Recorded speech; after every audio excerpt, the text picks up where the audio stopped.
इस समन्वय मंच की जरूरत क्यों?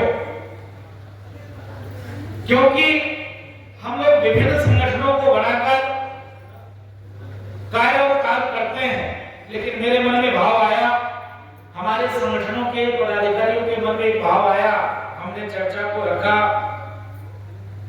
तो हमारे प्रदेश अध्यक्ष ने कहा कि जी महाराज जी बहुत बहुत साधुवाद, आभार, धन्यवाद कि आपके मन में विचार आया है और हम इस पर कार्य करते हैं, प्रयास करते हैं। इस सब जितने लोग इस भवन में उपस्थित हैं सब अपने आप में एक सूरवीर है, सब के सब सनातनी शेर है। यहाँ पर वही आया है जो जिसको सनातन के लिए चिंता और चिंतन है, बाकी तो सोने वाले अपने घर में सो रहे हों।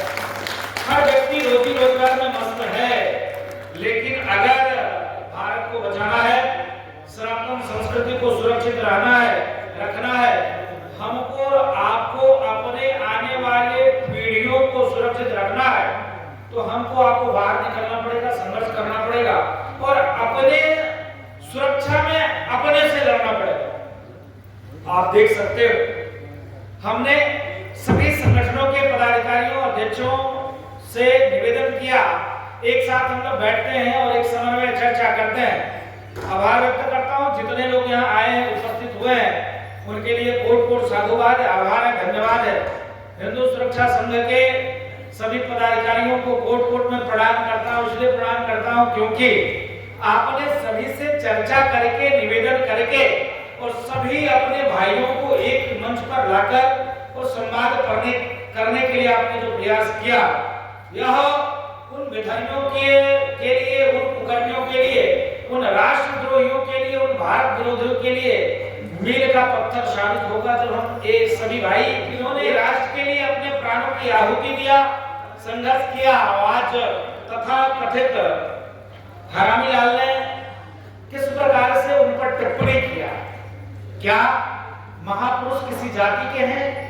क्या वो महापुरुष अपने लिए लड़ाई लड़ने के लिए घाव लिए, हाथ कमाए, आंख कमाए? गुरुओं ने सिख पंथ की स्थापना किया, देखा होगा दिल्ली में शीशगंज गुरुद्वारा है। अब बताओ, शीशगंज गुरुद्वारा है और जिसने गले काटे, जिसने सवामन जनेऊ तोड़े, जिसने मां बहन बेटियों की इज्जत लूटे, उनको महान कहा जाता है। कितनी दुख की बात है। तो आज इस बैठक का सिर्फ एक ही कारण है, एक ही भाव है, सभी हिंदुत्ववादी संगठन एक मंच पर आकर एक साथ कार्य और काम करें। जो विधायी हैं, जो कुकर्मी हैं, जो भारत को तोड़ना चाहते हैं, उनका मुंह तोड़ जवाब दें। जो भारत के टुकड़े में हिंसा सुअर का नारा देते हैं, उनका मुंह बंद करने के लिए एवं जो भारत को खंडित करने का प्रयास करते हैं, उनकी आंख खोलने के लिए, जो सनातन के अपमान करने के लिए क्या वेद, पुराण, शास्त्र, उपनिषद पर टिप्पणी करते हैं। आपने देखा होगा इसी लखनऊ जैसे शहर में किसी पापी से मेरी लड़ाई हुई, उस पापी से मेरा प्रश्न कोई वैर विरोध नहीं था, उस पापी का हमने पहले कई बार सम्मान किया था, लेकिन हमारा विरोध तब शुरू हुआ जब वह पापी पारब्रह्म परमात्मा भगवान श्री राम की उस पावन ग्रंथ जो जन जन कण कण में व्यापकता रामचरितमानस, उसको उस नफरती ग्रंथ का फाड़ने, जलाने, प्रतिरोध करने के बाद किया, तब हमारे उसकी विरोध हुआ। आप देखो, हिंदू को हिंसक कहा जाता है। जिस प्रकार से राम मंदिर पर टिप्पणी, राम मंदिर नहीं बनाने देने के लिए कितना लोगों ने प्रयास किया और आपके पूर्वजों ने त्याग किया, तपस्या, संघर्ष किया, तब जाकर राम मंदिर निर्माण हुआ। विषय है कि जिस प्रकार से पापी, दुष्ट आत्मा, चादर और फादर के मानने वाले लोग जो समाज में द्वेष और कलेश घोलकर हिंदू को बांटकर, लड़ाकर प्रयास करते हैं, हिंदू को कमजोर करके और सनातन को नीचा दिखाकर और हम अपने आप को ऊपर करके इस्लामिक स्टेट, इस्लामिक राज, इस्लामिक देश स्थापित करें। इसके नाते समन्वय बैठक की जरूरत थी, इसके नाते हम लोग बैठे हैं। मैं पत्रकार बंधुओं से सिर्फ निवेदन पूर्वक अपील करना चाहूंगा कि अब वक्त आ गया है, जो धर्म के विरोध में बोलेगा उसको हम नहीं छोड़ेंगे। उसके लिए हमको अपने प्राणों की आहुति देना पड़े। मैं आभार व्यक्त करना चाहता हूं करनी सेना के पदाधिकारियों का, जिसने लाठियां खाई, गोली भी खाते, कोई दिक्कत नहीं था। हमारे महापुरुषों का कोई अपमान करे ये बर्दाश्त नहीं।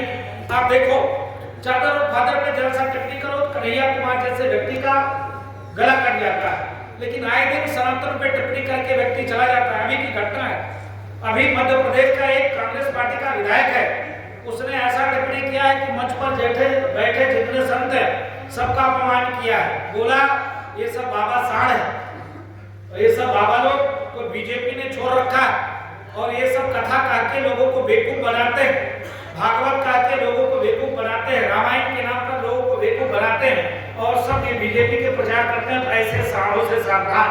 आप बताओ यह देश संतों का देश है, संतों का अपमान कांग्रेस। अभी माननीय मुल्ला मुलायम सिंह जी के साहब ने कहा कि बदबू आता है, किससे? गौशाला से। ये जो सरकार है योगी जी की सरकार बदबू की सरकार है और ये बदबू स्थापित करने के लिए गौशाला बनाते हैं और हम इत्र बनाने वाली मशीन लगाते हैं। बताओ, पारब्रह्म परमात्मा भगवान श्री कृष्ण के वंश में जन्म लेने वाला व्यक्ति ये कहता हो कि गौ माता से दुर्गंध आता हो, तो मुझको नहीं लगता है कि वो यादव के वंशज है। मुझको लगता है कोई यमुल्ले के, कोई कठमुल्ले के वंशज ही लगा।